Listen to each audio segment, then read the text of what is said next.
Most of us fail in life because we're afraid of what everyone around you is thinking. That's 100% truth. People, one thing you have to learn early in life, I didn't learn this till later on. I don't give a motherfucker. You can't care what anybody thinks about you.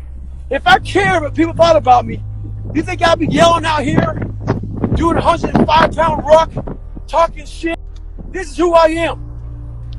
Find out who you are and own that motherfucker and tell people to go f themselves. I had to stop caring what people thought about me. I realized that everybody's up. That's the one thing I realized. I walked around and I put these people on a fucking pedestal. Everybody was better than me.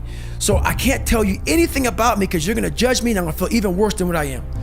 What I realized, once I calmed my mind down and sat back and looked at how jacked up this world is, once you realize that you are not alone, everybody that's talking to you about how jacked up you are, only thing they've done better than you is they've hidden their f***ed up world better than you have.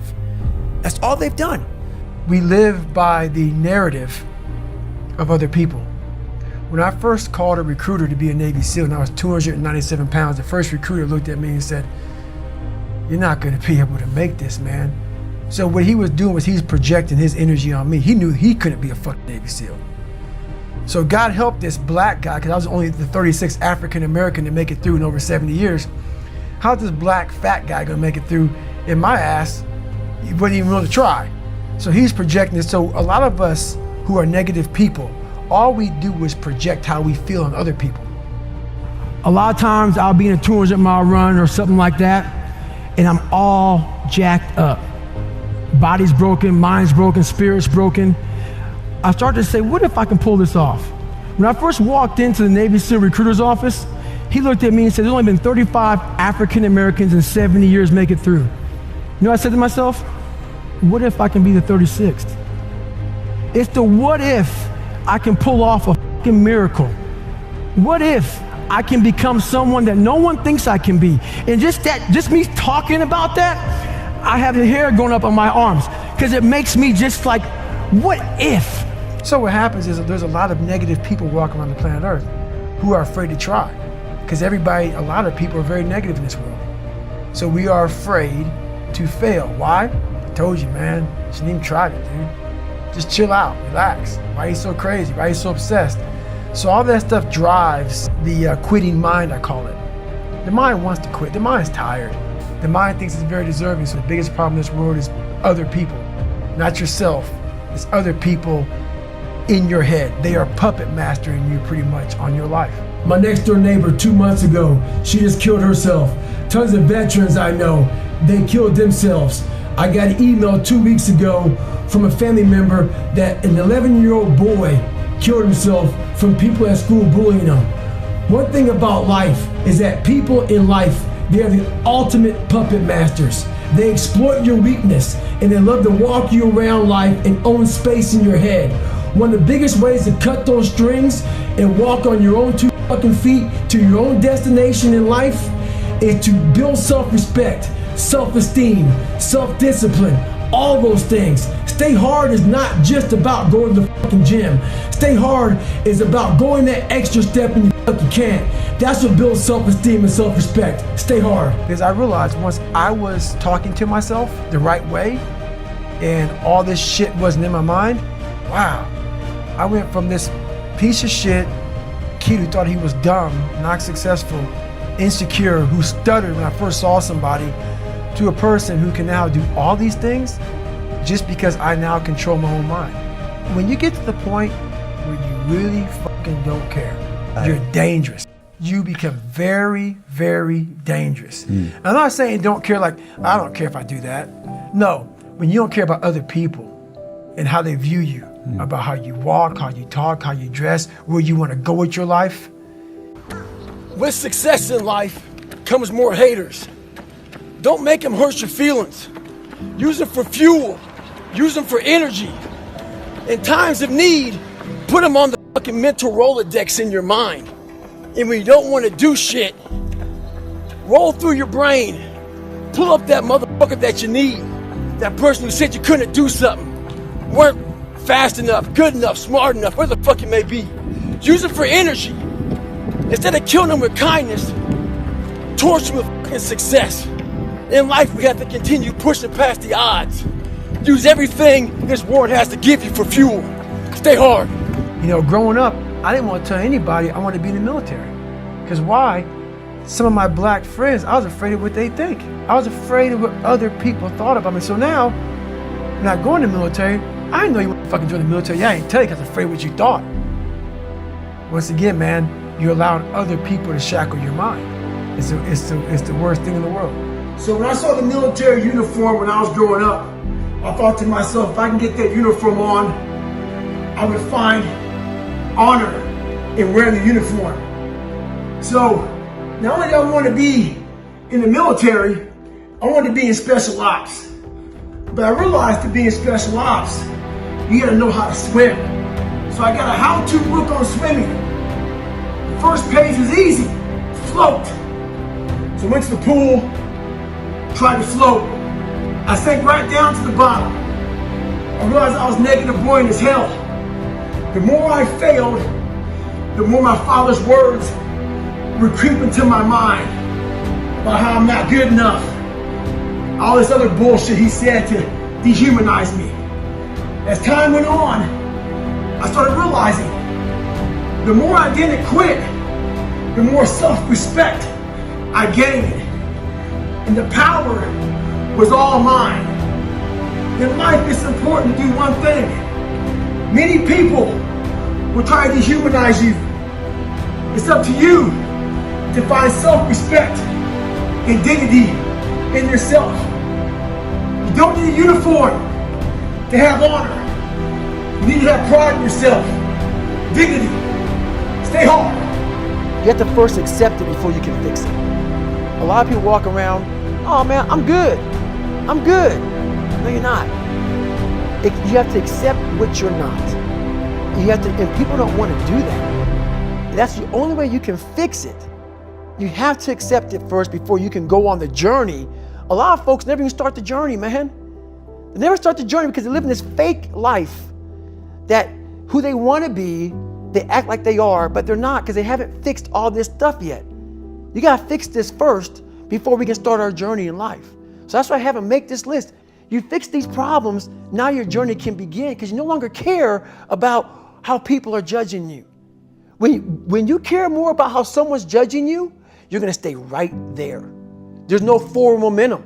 Do you think you could go the other way and maybe become a bit cold if you don't care what anyone thinks? Your fiance, your kids, you know, they're not the people around, do you not care what they think? See, that's the thing about it. You have to have an understanding of what not caring means. If your fiance and your kids don't believe in you, you can't care what they think.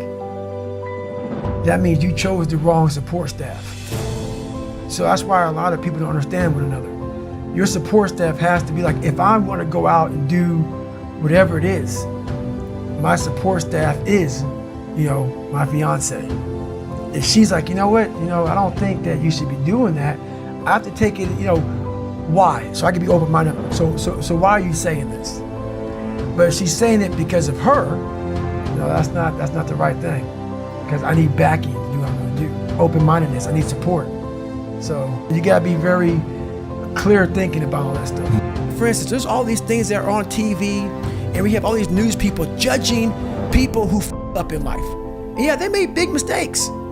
But that person who is judging you on TV, I guarantee you that news person is saying, I'm glad that my shit didn't come out. I know that about people. So if you want to sit back and judge how jacked up I was and how messed up my life was, Merry Christmas, go for it. Have a good time. But I'm smiling at you right now, knowing you have a secret that you're not willing to share. It gives you a lot of power when you're able to go on a podcast this big and say, hey, tell me, I'll tell you anything you want to know. I no longer care. There's a lot of power in that. To be able to put your life on a billboard for the whole world to see and say, judge it, man. Judge it. Like just me talking about it makes me feel good. And that's another thing about it. When you are willing to talk about how jacked up you are, the strength, that big rock that you carry, it just starts to come off you. It just starts to come off. That's why I do it so often. I'm like, hey man, I'll tell you anything you want to know. I'm tired of being afraid. I'm tired of not telling you shit. I'm tired of lying about how good I'm not. I used to always want people to accept me and like me. So I became who they were. If you like something and I didn't like it, I liked it because you liked it. Become unapologetic of who the fuck you are in your life. If you get after it, you're a hard motherfucker. Get after it. You gotta make yourself better than what you think you are. And what that requires is people to not fucking understand you, not know you, not get you at all. Look at you like you're off. Look at you like you have a problem. Don't worry about that shit. Be unapologetic. Get after it, stay hard. Be who the fuck you are. My circle's very small. I make sure I didn't handpick these people. Because I'm like, so you don't want people in your corner that are like, oh, let me pat you on the back for what the fuck you do. I don't want people patting me on the fucking back because I fucking woke up in the morning. No. So you don't want that. You want people who are honest with you, who are gonna tell you what the fuck is honest.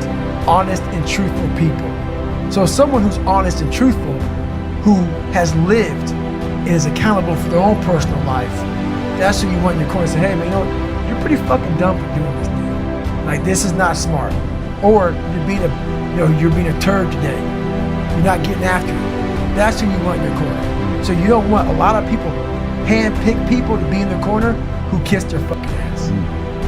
You don't want that. The most important step we'll ever take in life is our next one. A lot of us get our feet stuck in concrete. We get our feet stuck in concrete because we're afraid to make enemies. One thing in life, you're gonna always have haters. Embrace them. If you can walk on fucking water, trust me, your haters will say you can walk on water because you can't fucking swim. Shut the fucking noise out. Embrace the fact that people don't like you. It means you're doing something right. Stay hard. Stay in the fight. But I don't respect a lot of people. Because how am I gonna respect you if you're not fucking grinding every day? And I don't mean working out, getting to the gym. Really going out there and grinding. So if you don't know how I'm living my life, how am I gonna respect you? So you have to be a hard worker, period, dot. You gotta work your fucking ass off. That's where I gain respect from you. So if you're working hard every day, now you have an opinion in my eyes. But if you're just a guy who talks shit and you live this fucking life of talking shit, come on, dude. I understand one thing, you're just talking shit. But if I see you every fucking day of your life trying to be better, every day, going through all the wickets to be better, you got my attention. I respect you now. So we first have to face the real you.